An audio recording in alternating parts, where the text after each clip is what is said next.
Bem, então sejam todos bem-vindos ao nosso encontro de hoje. Qualquer dúvida que vocês tiverem, podem entrar em contato aqui pelo bate-papo, tá? Que eu estou acompanhando.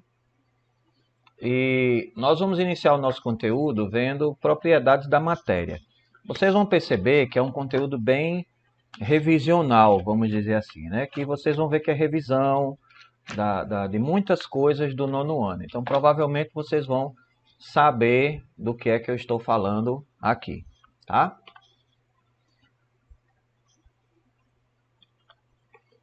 Vamos lá então.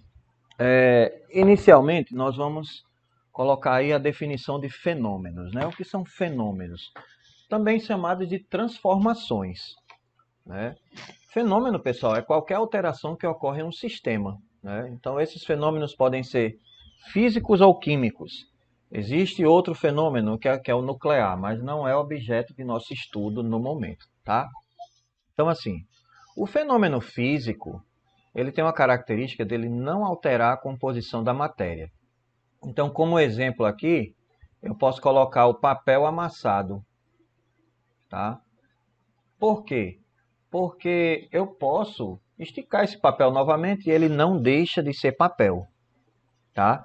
Então, não ocorre essa alteração. Um outro exemplo aqui é a mudança de estado físico de uma substância, quando ela passa do estado sólido para o líquido, do líquido para vapor e vice-versa. Você pode perceber que ela muda de estado, mas ela não muda a sua composição, ela não deixa de ser aquela substância, tá? Já o fenômeno químico, ele altera a composição da matéria. Aí eu posso pegar o exemplo do papel aqui também e posso colocar o papel queimado.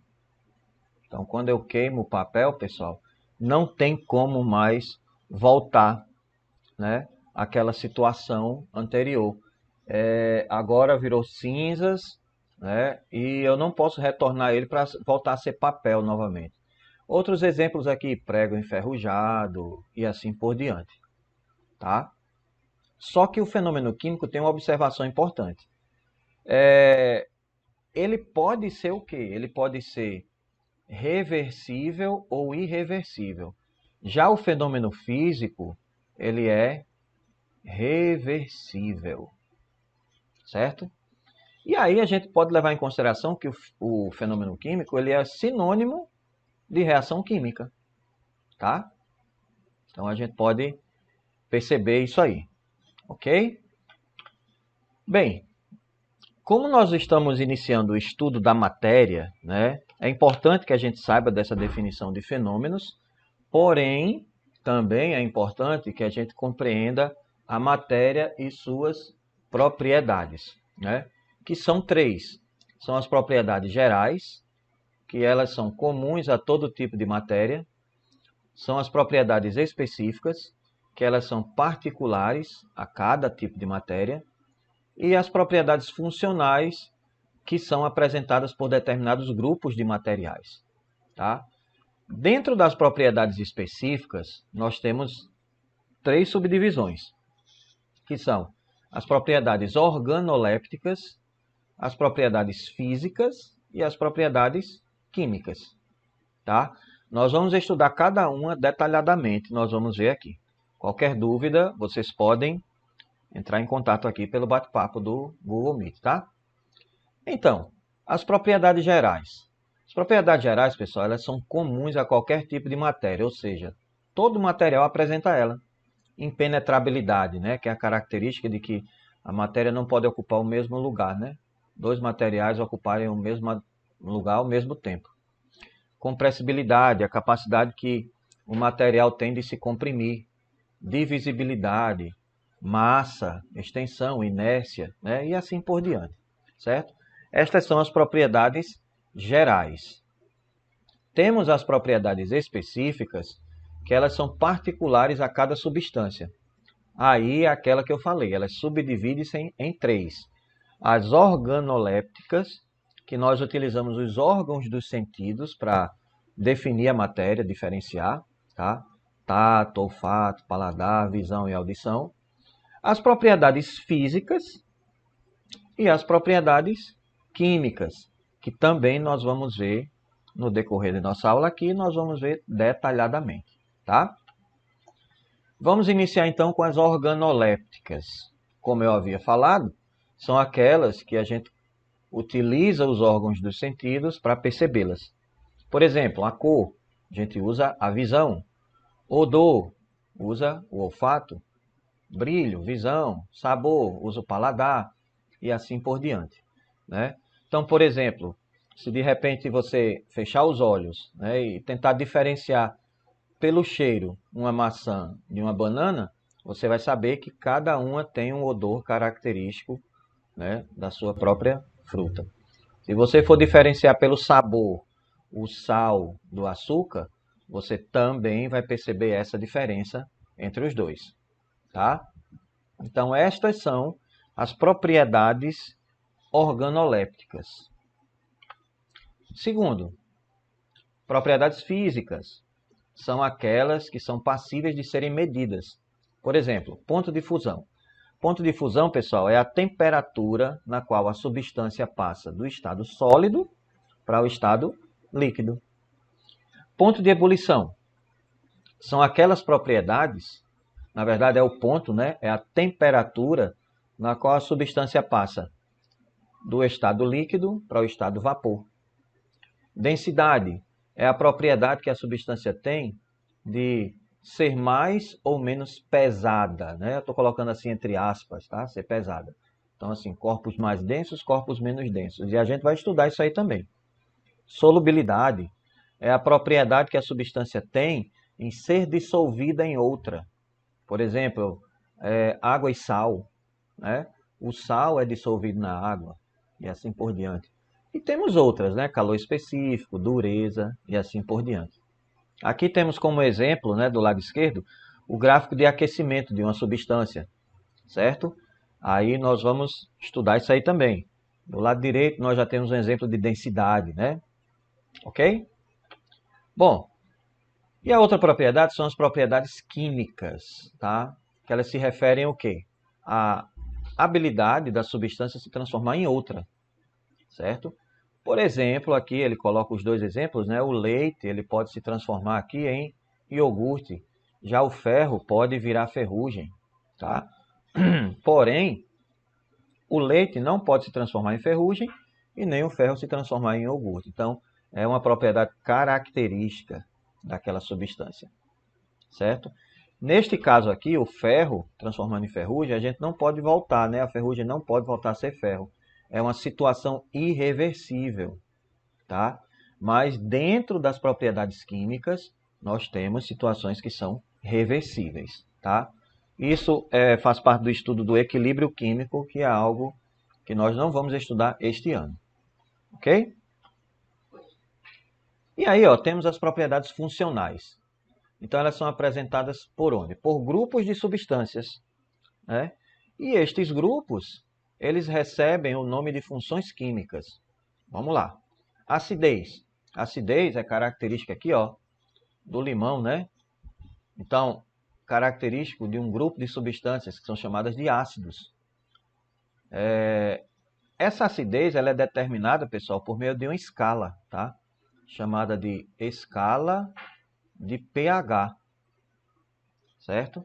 Então, ela vai de 1 a 14 e quanto menor o valor, mais ácida a substância é. Quanto maior o valor, mais básica é. Nós vamos aprender isso aí, tá? Basicidade, aqui a gente tem como exemplo a soda cáustica, né? Que ela é utilizada aí para trabalhar com limpeza, certo? E aí salinidade, né? Aqui nós temos como exemplo o sal. O sal também a gente pode, pessoal, diferenciar ele também pelas propriedades organolépticas, né? Como eu havia falado anteriormente. Ok? Novamente, qualquer dúvida, só entrar em contato, tá? Só mandar mensagem. E aí nós temos a densidade, tá? É importante porque a gente saber disso aqui, porque a gente vai precisar diferenciar densidade de massa específica. Então vamos lá. Densidade é a relação entre a massa de um corpo e o volume ocupado por ele. Por exemplo, né? A água tem uma densidade lá, ela tem uma massa e tem um volume. O chumbo, né, como tem alguns exemplos aqui que eu vou até pegar, né, o cobre, ele tem uma massa e tem um volume. Então a massa dele dividido pelo volume dele, vai dar o valor da sua densidade. As unidades mais comuns, pessoal, elas são essa aqui, ó. Grama por centímetro cúbico ou grama por ml. É a que nós vamos ver mais. Existe uma relação entre centímetro cúbico e ml, tá? Porque 1 centímetro cúbico é igual a 1 ml. Ok? Essa relação aqui que a gente tem entre os dois. No Sistema Internacional de Unidades, que é uma organização que define quais são as unidades oficiais, ele coloca como a unidade de densidade quilograma por metro cúbico. Nesse caso aqui, pessoal, é difícil nós utilizarmos essa aqui. Normalmente as aplicações vêm com grama por centímetro cúbico, grama por ml, tá? Miligrama a gente usa também. É mais comum. Isso não significa dizer que não vai aparecer nunca esse quilograma por metro cúbico. Não é comum. Outra observação importante é que a densidade, pessoal, ela depende da temperatura, tá? Então aqui, ó, comparando as densidades nessa tabelinha aqui do lado direito. Dióxido de carbono, 1,93 vezes 10 a menos 3. Ácido sulfúrico, 1,8. Ouro, 19,3. Cobre, 8,96. E aí a gente percebe o seguinte: quanto maior a densidade, vamos dizer assim, mais pesado, entre aspas, é aquele meu material, tá? E nós temos uma equação para definir esses valores. Então, ó, densidade, representado pela letra D, é igual a massa, representado pela letra M, dividido pelo seu volume, representado pela letra V maiúsculo, tá? Na química existe uma diferença, tá, entre letras maiúsculas e minúsculas. Dependendo do que você escrever, vai ser um significado totalmente diferente, ok? Então, bastante cuidado com isso. Vamos lá. Então, ó, comparando aqui as densidades. Veja que aqui são volumes iguais, tá? Vou até colocar aqui, ó, volumes iguais. Iguais. Beleza. Então, o mesmo volume de chumbo, com o mesmo volume de água, com o mesmo volume de madeira. Mas olha a massa de cada um. Chumbo 11,3, água 1 grama e madeira 0,5 grama. Né? E aí a gente percebe que as densidades são diferentes. Se a gente fosse fazer as comparações, quem é que afunda e quem é que flutua? Daqui a pouco a gente vai ver isso aí, certo? Olha só, densidade e volume, elas são inversamente proporcionais. Vamos lá. O que é que acontece? O que é uma grandeza inversamente proporcional? É quando, se eu tenho dois valores, duas grandezas, por exemplo, aqui eu vou levar em consideração densidade e volume. A equação da densidade é densidade igual a massa sobre volume. Então eu tenho aqui, ó, relação densidade e volume. Se a densidade é maior, significa que o volume vai diminuir e vice-versa. Se a densidade é menor, significa que o volume vai aumentar. Ok? Isso é uma característica de grandeza inversamente proporcional. Então, nesse caso aqui, quem é que apresenta maior densidade? É aquele que apresenta o menor volume. E quem é que apresenta menor densidade? É aquele que apresenta o maior volume. Então, cuidado, né, nessa imagem. Olha só. Quem tem maior densidade é o primeiro, beleza, porque o volume é menor. Mas quem tem menor densidade é o quarto, porque o volume é maior. Olha o quinto, olha a diferença aqui. O quinto, o volume dele é um pouco menor que o quarto. Certo? Então, isso é o que define grandeza inversamente proporcional. E aí eu pergunto a você, e a densidade com relação à massa? Agora, analisando esses dois. Né? Aqui, ó, elas são inversamente proporcionais. Só que quem? Densidade e volume. Já aqui elas são diretamente proporcionais, tá? Opa, deixa eu apagar aqui. Diretamente proporcionais, tá? Como assim? Significa dizer que se a densidade aumenta, Se a densidade aumenta, a massa aumenta. A densidade aumentou porque a massa aumentou. Se a densidade diminuiu, foi porque a massa também diminuiu. Ok? Importante que vocês possam saber diferenciar isso daí. Tá? Vamos lá. A densidade também pode ser calculada para uma mistura. Visualmente, pessoal, a gente pode diferenciar aqui, ó. Nessa primeira imagem aqui do lado esquerdo, óleo e água. O óleo está em cima, por quê? Porque ele apresenta menor densidade. E a água está embaixo, porque apresenta maior densidade. Aí eu vou inserir uma outra característica aqui. Estas substâncias não se misturam, então elas são consideradas immiscíveis. Ok? Importante. Aí eu tenho outro exemplo aqui abaixo, ó. Água e areia. A água tem menor densidade nesse caso, e a areia agora tem maior densidade que a água. Tá? Visivelmente a gente consegue ver. E aí a gente pode ver aqui também, esse outro do lado direito, né? Essa imagem. E a gente pode ver aqui, ó, cortiça. Cortiça, pessoal, é aquele material que faz rolha, né? Para garrafa, para tampar a garrafa. A gente pode comparar visualmente e também pelos valores. Olha só. A cortiça está boiando, ela tem menor densidade que a água, que está em azul.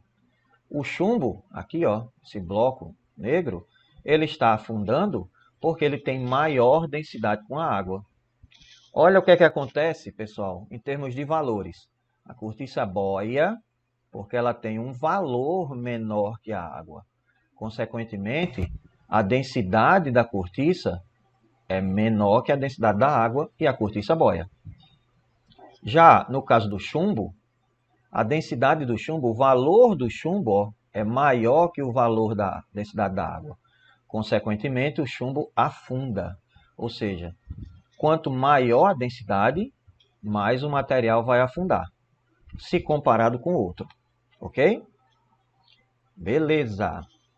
Vamos para o próximo. Qualquer dúvida, é só escrever, tá? Então, a densidade aqui, ela aumenta, né?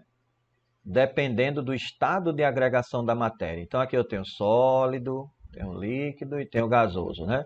Esse G aqui, ele está no lugar errado, tá? Daqui a pouco eu coloco ele para o lugar certo. Então, no gás, no estado gasoso, a densidade é menor que no estado líquido, que por sua vez a densidade do estado líquido é menor que no estado sólido. Certo? Então, geralmente ocorre um aumento de densidade desta forma, tá? Ou seja, a densidade do estado sólido é maior que a do estado líquido, que por sinal é maior que a do estado gasoso, tá? Ah, existe exceção à regra? Sim, existe exceção à regra. Nós vamos ver já já. E a exceção à regra, pessoal, é essa aí, ó. A água, ela possui um comportamento que a gente chama de comportamento anômalo, tá? Em relação à densidade. Olha só, a densidade da água líquida é maior que a densidade da água sólida. Só que no slide anterior, a gente falou o quê? Que a densidade de sólidos era maior que a do líquido. Mas geralmente, tá? Olha o que acontece nessa situação aqui, ó. Ele colocou um zoom aqui, né? Nessa imagem aqui, ó. E o gráfico logo à direita aqui. Então você percebe o quê? A variação, esse gráfico aqui, pessoal, é a variação da densidade da água com a temperatura relativa também à pressão atmosférica.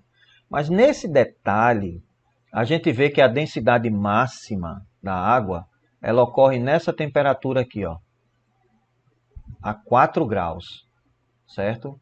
Então, essa é a densidade máxima. Em 4 graus ela tem uma densidade máxima. Depois, ó, com o aumento da temperatura, a densidade vai caindo, certo? Esse é um comportamento, pessoal, diferente das outras substâncias que a água apresenta. Por isso que é chamado de uma anomalia, né? Um comportamento anômalo da água, tá? E a gente pode ver esse mesmo comportamento aqui no iceberg, né? Uma camada de gelo, a gente sabe que a camada da superfície é bem menor que a que está submersa. Mesmo assim, esse iceberg tão grande, ele fica boiando na água, né?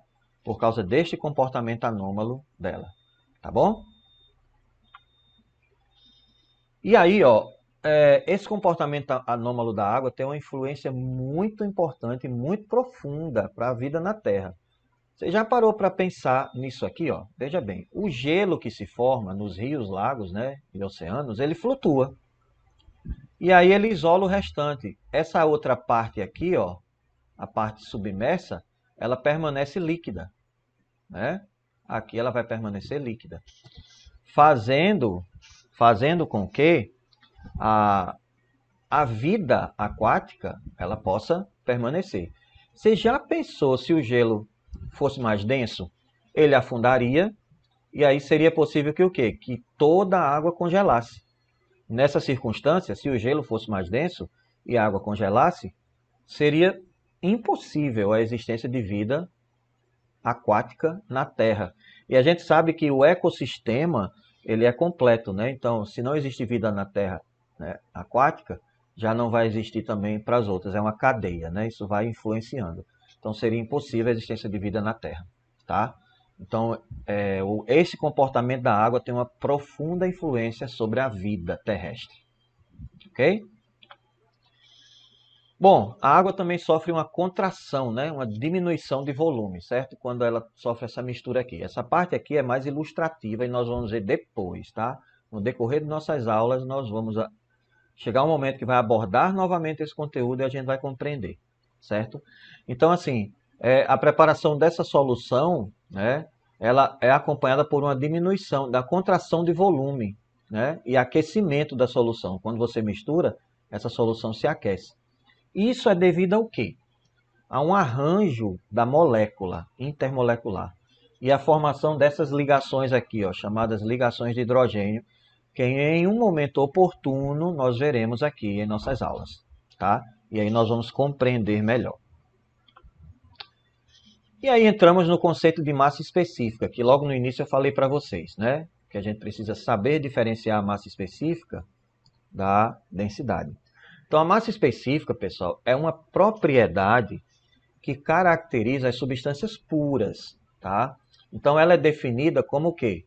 A massa por unidade de volume de uma substância. Também, né? Também, porque a densidade é isso aqui também. E aí, como é que a gente consegue diferenciar? Vamos lá. Porque a gente encontra esse termo densidade em lugar desse, da massa específica. É mais fácil encontrar D aqui, né, do que essa letrinha aqui. Mas a gente usa a densidade, pessoal, para representar a razão entre a massa e o volume de objetos sólidos. Podem ser ocos ou maciços. E a massa específica para líquidos e substâncias, tá? Então a densidade é uma característica do corpo. E a massa específica é uma característica da substância que compõe o corpo. Essa é a diferença, tá? Então vamos ilustrar aqui uma situação. Veja bem, eu tenho um cubo maciço de ouro. A massa dele, 965 gramas. A massa específica do ouro, o valor é igual. Tá vendo? Diferentemente desse aqui, ó. Aqui eu já tenho uma esfera oca de ouro, mas a mesma massa, 965 gramas. Olha a diferença da massa específica e a densidade. Por quê? Porque a massa específica é a substância que compõe o corpo. Já a densidade é relativa ao corpo, tá? Então essa é a diferença que a gente consegue perceber entre densidade e massa específica. Ah, professor, mas o que é que nós vamos utilizar mais aqui? Nós vamos trabalhar cálculos, mais cálculos com densidade, neste momento. Porém, podem surgir outros momentos em que vamos necessitar utilizar a massa específica, tá bom? Ótimo. Então, nosso próximo conteúdo, né, agora são os estados físicos ou os estados de agregação da matéria. Acredito que já seja de conhecimento de vocês, né? Quando nós trabalhamos a questão do estado sólido, do estado líquido, estado gasoso. Só que agora nós vamos detalhar um pouco mais, tá? Beleza. Então, ó, primeiro a gente precisa se apropriar, pessoal, de alguns conceitos importantes, tá? Então, vamos lá. Primeiro, matéria é o quê? A gente falou de matéria, de material, mas a gente não conceituou. Mas o conceito que faz com que nós possamos compreender melhor é: matéria é tudo que possui massa e ocupa um lugar no espaço, tá? E aí ela está intimamente relacionada com energia, que é a capacidade de realizar trabalho. Então, a energia, pessoal, é o ente capaz de transformar a matéria, tá? Então nós temos um exemplozinho aqui, né? Bem estranho de matéria, e também nós temos um outro exemplo de energia aqui, tá? Ótimo. E aí, nós vamos compreender um pouco melhor sobre essa questão de matéria e energia, que elas não podem ser criadas nem destruídas, podem ser somente transformadas. Isso foi também afirmado por, além de Einstein, Lavoisier, né? Então, assim, Lavoisier afirmou que na natureza nada se perde, nada se cria, tudo se transforma, né? E essa relação aqui, ó, entre energia e massa, né, é diretamente proporcional, quando Einstein explicou aí em sua teoria da relatividade, tá? Bom, e aí temos algumas outras definições. Corpo. Corpo é qualquer porção limitada de matéria. Vamos lá. Vamos dizer que estamos falando de matéria aqui, desse material. Então, ó, um exemplo de matéria aqui, tá? É a madeira. Ok, madeira é a matéria. E aí agora eu vou colocar um exemplo de corpo, derivado da madeira. É a tora de madeira, ou seja, um pedaço da madeira. Por isso que a definição é que o corpo é qualquer porção limitada de matéria, tá? E aí nós entramos na definição de objeto, tá? Então, objeto é o quê? Aqui nesse caso é a cadeira de madeira, tá? Então a cadeira de madeira, ela é essa definição aqui, ok? Bom, dando continuidade, tá? Então, o que é um objeto? Lá, pela definição, né? É um corpo trabalhado para ter uma utilidade específica. Então, a gente vê o quê? Que foi pego a tora de madeira por meio da matéria, madeira, e aí construiu-se essa cadeira. Uma observação muito importante é: todo objeto é um corpo, mas nem todo corpo é um objeto. Ou seja, a cadeira é um corpo, porque é uma porção limitada de matéria. Mas já a tora de madeira não pode ser, nesse caso, um objeto, porque não é uma cadeira. Ah, professor, mas dá para sentar. Tudo bem, mas não é trabalhado, né? Porque o objeto é um corpo trabalhado, tá bom? E para ter uma utilidade específica. Beleza. E aí nós temos, pessoal, agora a definição de sistema, tá? Sistema é o quê? É a parte do universo que está sob observação. Deixa eu colocar um exemplo bem prático aqui. A gente leva em consideração aqui a água, tá? Água. Aí eu pego um pouco de água e eu coloco nesse recipiente. Veja, e eu vou estudar essa parte aqui. Então, esse pouco de água que está aqui é o meu sistema, porque é apenas uma parte do grande universo da água que nós temos.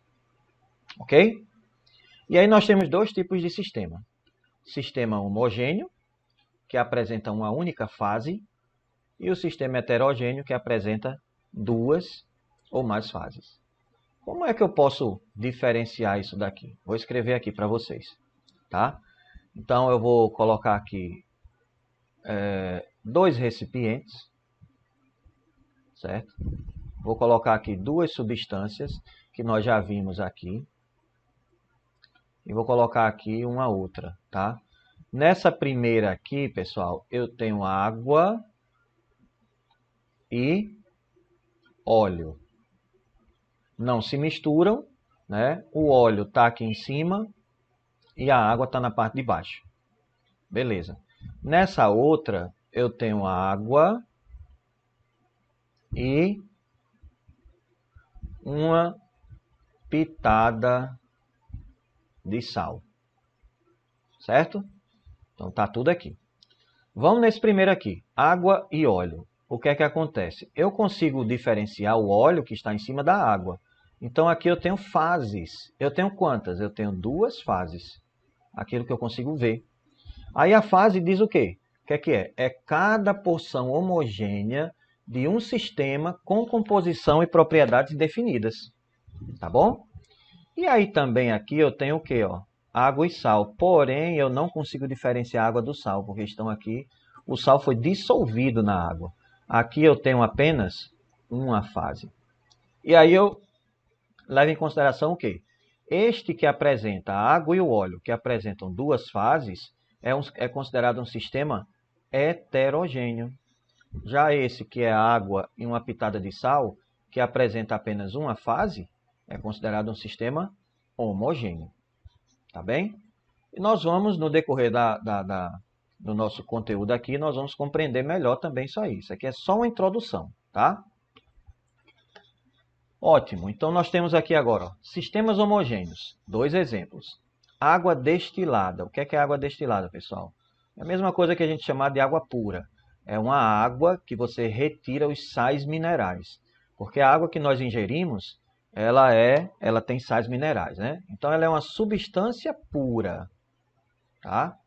E nós temos a água com sal, que agora é uma mistura, porque tem mais de uma substância. E a mistura, nesse caso, que a gente não consegue ver o sal na água, ela é uma mistura homogênea, que também é chamada de solução. Tá bom? Qualquer dúvida é só escrever. Beleza, aí nós temos um outro aqui, ó. Agora, exemplo de sistema heterogêneo. Água e óleo. É uma mistura, porque tem mais de uma substância, porém a gente vê a água aqui na parte de baixo e o óleo aqui na parte de cima. A gente vê aqui 2 fases. Tá? E a outra aqui, ó, água e gelo. É uma substância, porém ela está em 2 estados físicos. Ela está no estado líquido, aqui, e aqui o gelo que está no estado sólido. Certo? E aí perceba uma coisa, não é uma mistura, pessoal, porque o gelo é água no estado sólido, né? Então, interessante, o sistema heterogêneo tanto pode ser para misturas como para substâncias. Mas tem uma observação nisso aí, né? Então vamos lá, resumindo. Substância pura é um material aí que apresenta o quê? Um aspecto uniforme. A gente vai olhar e vai achar só que está ali. E ele apresenta um conjunto de propriedades constantes. Microscopicamente, ele possui características e unidades químicas iguais. A mistura já é diferente. É a união de 2 ou mais substâncias. Tá? Então aqui, ó, um esquema. O sistema aqui, ó, ele é dividido em homogêneo, e heterogêneo. Já o sistema homogêneo, ele tem a substância pura e tem uma mistura homogênea. No sistema homogêneo eu posso ter essas 2 características.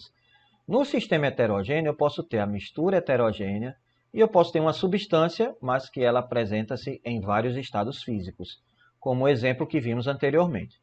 Qualquer coisa, se vocês tiverem alguma dúvida nesse resumo, é só voltar um pouquinho mais aqui que vocês vão compreender, tá? Então aqui, ó, um mapa mental a respeito de matéria, sistemas homogêneos e heterogêneos. A matéria, ela pode ser o quê? Ela pode ser um sistema homogêneo ou pode ser um sistema heterogêneo. Já o sistema homogêneo, ele pode ser dividido em substância pura e mistura homogênea. E aí é dado um exemplo aqui. E a substância pura pode ser dividida em substância composta, substância pura composta e substância pura simples. Tá? Como é que eu diferencio substância simples de composta? Simples, ó, ela apresenta átomos do mesmo elemento. Aqui eu só tenho hidrogênio. Composta, ela apresenta átomos de elementos diferentes. Aqui eu tenho hidrogênio e eu tenho oxigênio. Ok? Beleza, isso aqui a matéria como sistema homogêneo. Já a matéria como sistema heterogêneo, ela pode ser classificada em mistura heterogênea ou uma substância em vários estados físicos.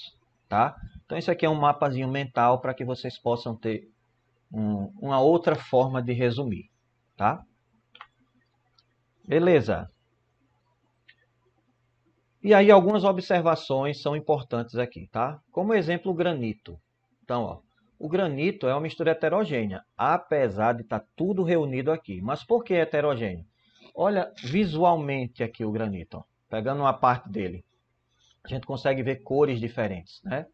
Isso aqui é o quê? Então é feldspato, é quartzo, né, que é a partezinha meio transparente, feldspato, que é a partezinha esbranquiçada, e mica, que é a partezinha mais escura.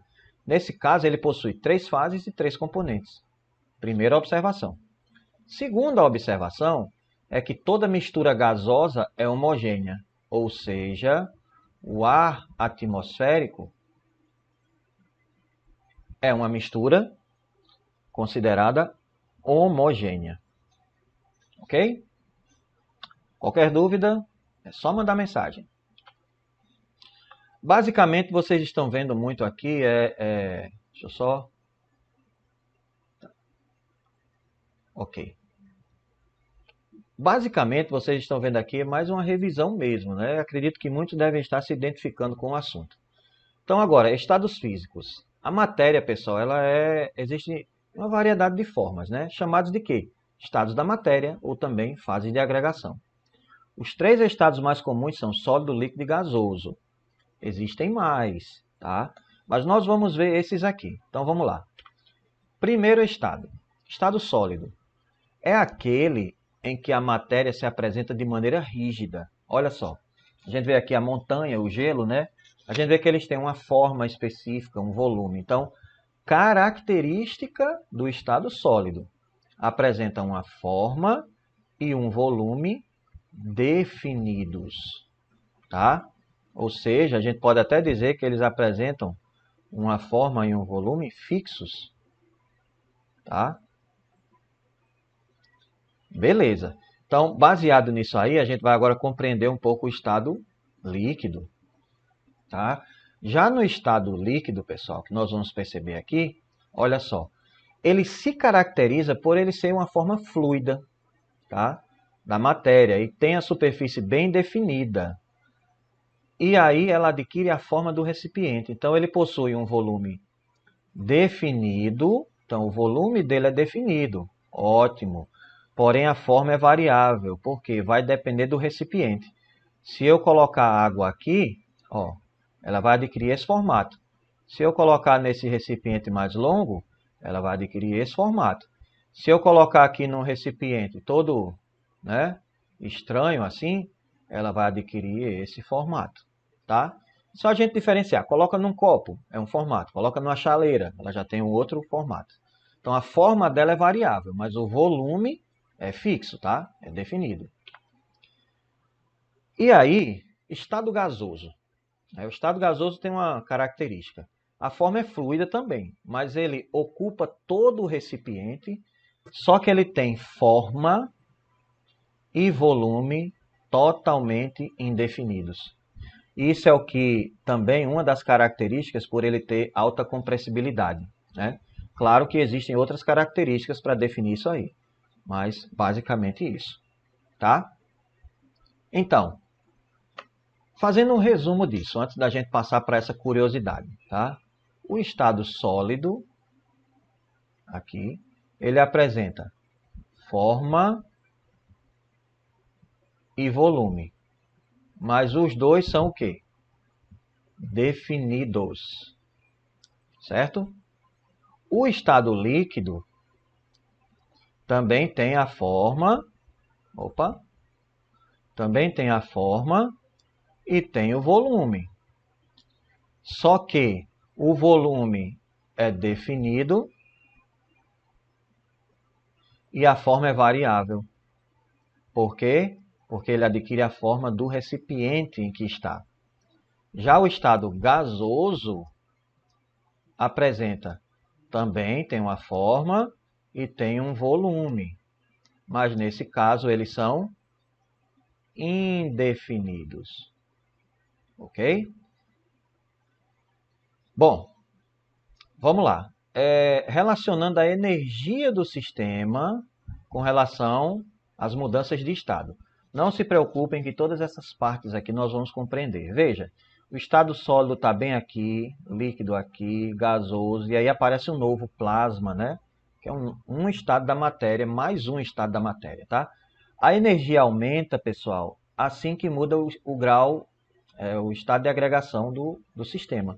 Ou seja, sólido tem uma energia, líquido tem uma energia maior que o sólido, gasoso maior que o líquido e maior que o sólido. Já o plasma tem uma energia maior do que todos, tá?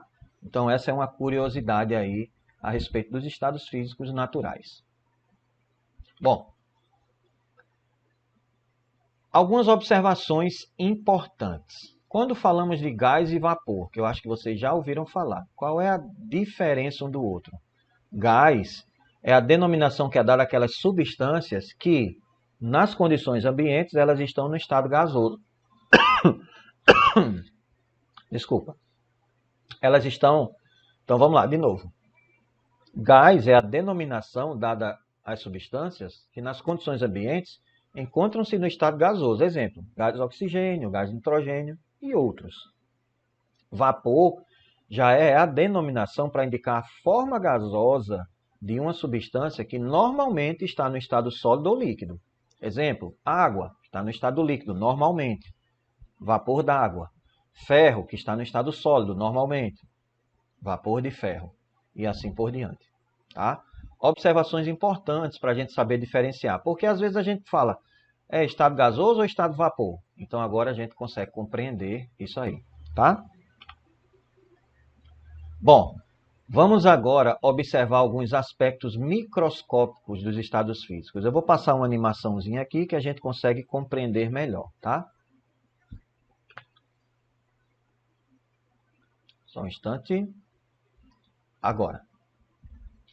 Olha só, nós temos os três estados: gasoso, líquido e sólido, tá?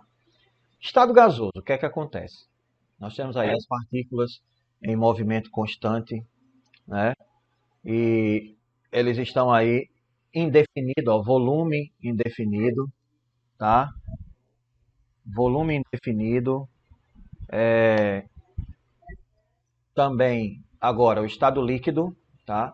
Nós temos já um volume, ó, definido, porém ela adquire a forma do recipiente. Veja que no gasoso e no líquido existe movimento, tá? Mesmo assim, ó, eles ainda ficam juntos, né? Diferentemente do gasoso que se espalha.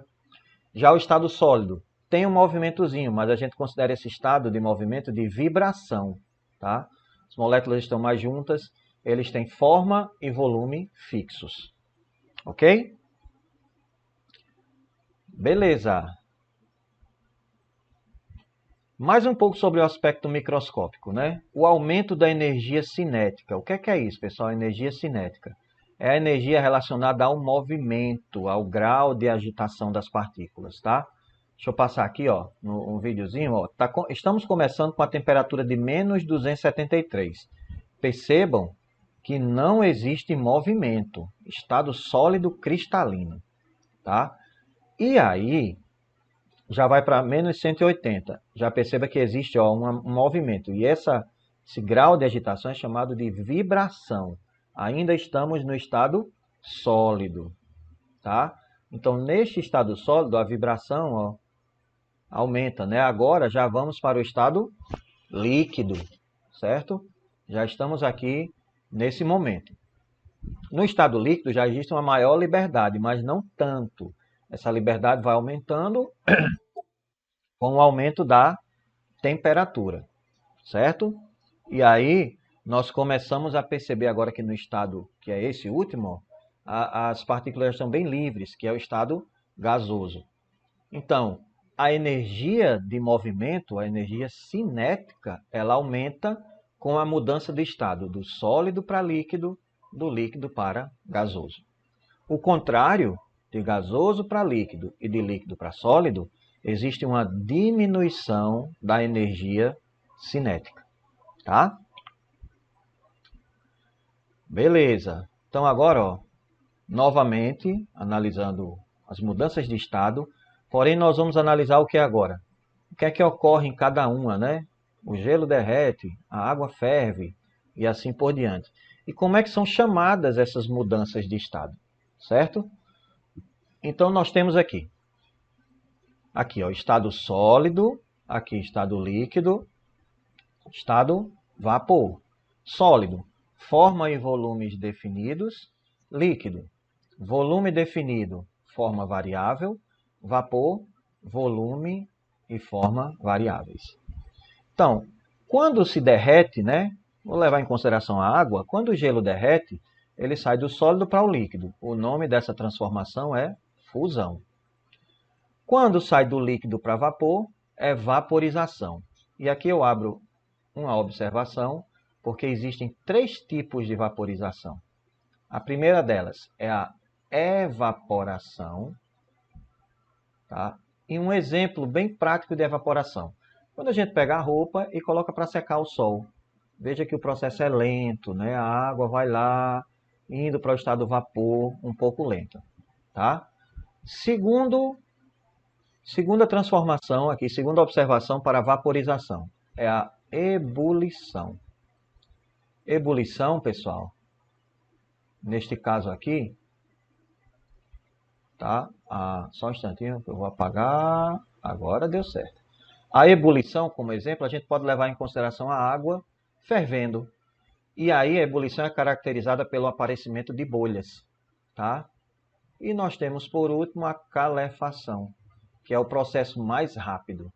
Exemplo, você pega uma frigideira, coloca lá para esquentar. E aí bota uma gota d'água depois que ela estiver quente. Você vai ver que ela vai fazer rapidamente, né? Então, calefação. A velocidade, então, de vaporização de cada um é assim, ó. Evaporação é mais lento, né? Desculpa aqui. Evaporação aqui, ó, é mais lento, ebulição acelera mais e calefação mais rápido, tá? E aí nós temos também, ó, o contrário, né? A passagem do vapor para o líquido, que é chamado de condensação, tá? Aqui vai ter uma observação depois a respeito da condensação, já. E do líquido para o sólido, solidificação, certo? Também tem um exemplo aqui, ó, que pode se passar do sólido diretamente para o vapor, que é chamado de sublimação. Exemplo aqui, naftalina, tá? Você vê que são aquelas bolinhas brancas que a gente bota na gaveta, né, para evitar bicho. Só que elas desaparecem com o tempo e não fica molhado o local, porque ela passa do estado sólido para o vapor. E aí tem o contrário, do vapor para o sólido, que é a ressublimação. E como exemplo aqui, a gente tem a poluição que sai das chaminés. Você vê que ela está no estado vapor, mas quando ela entra, né, ela bate com as paredes lá da chaminé, ela vira sólido, né, que aí começam a soltar aquelas partículas de poluição. Ok? A ressublimação, pessoal, dependendo do material, do livro, do material que vocês estão usando, ele também diz que aqui é sublimação, tá? E pode chamar também de sublimação inversa. Vai depender do tipo de material, da literatura que você está usando. Mas todos os 3 estão corretos, tá? Beleza. Observações importantes a respeito disso. Condensação, pessoal, como eu havia falado, né? Diferença entre condensação e liquefação. Condensação ocorre a pressão constante. Ou seja, normalmente é do estado vapor para o estado líquido. Já a liquefação ocorre devido a um aumento de pressão. Normalmente isso ocorre do estado gasoso para o estado líquido. Por exemplo, se eu quiser pegar o oxigênio, transformar ele para o estado líquido, eu apenas aumento a pressão e ele vai se liquefazer. Ok? Importante. Caso vocês tenham alguma dúvida sobre as mudanças e transformações, é só voltar um pouquinho essa aula que vocês vão compreender, tá?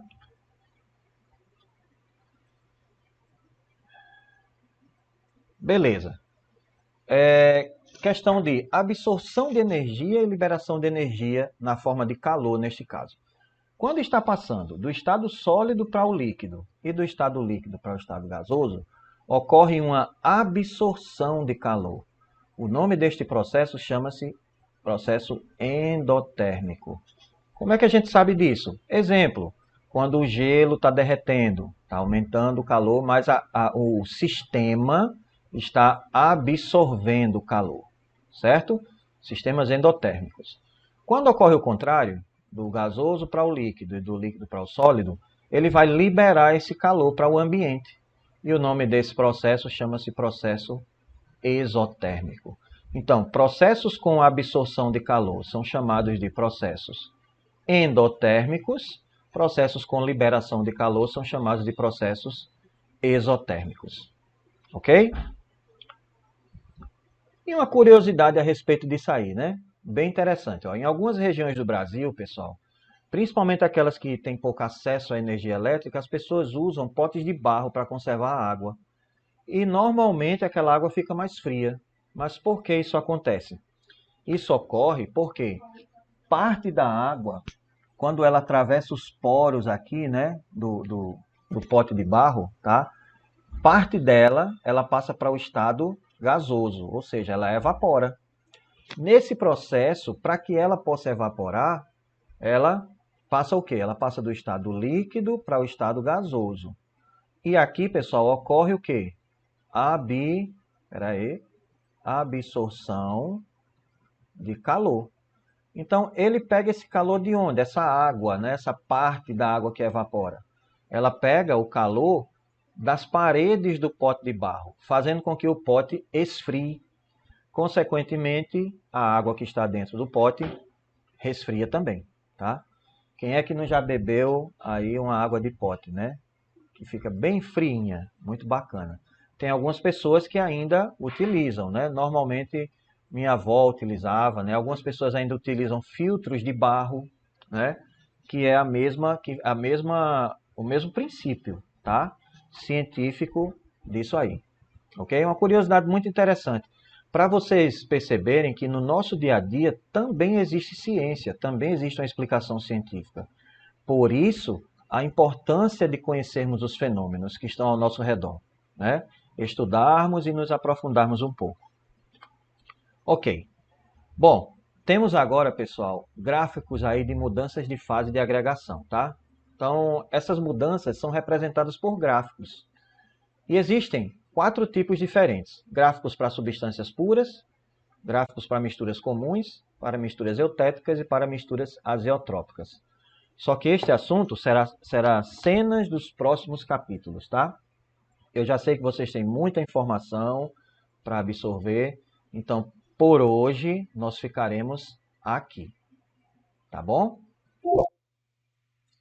Bem, deixa eu só voltar aqui, conversar um pouquinho. E aí eu gostaria de saber de vocês, alguém tem alguma dúvida até agora?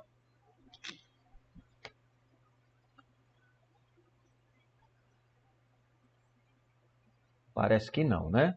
Percebam que é mais uma revisão agora de conteúdo, tá? Alguns pontos são aprofundados, tá? Algumas curiosidades diferentes, alguns pontos aprofundados, alguns comentários extras, tá? Relativo ao que vocês estudaram anteriormente. Mas, por enquanto, é dessa forma. Por enquanto, nós ficamos aqui, né?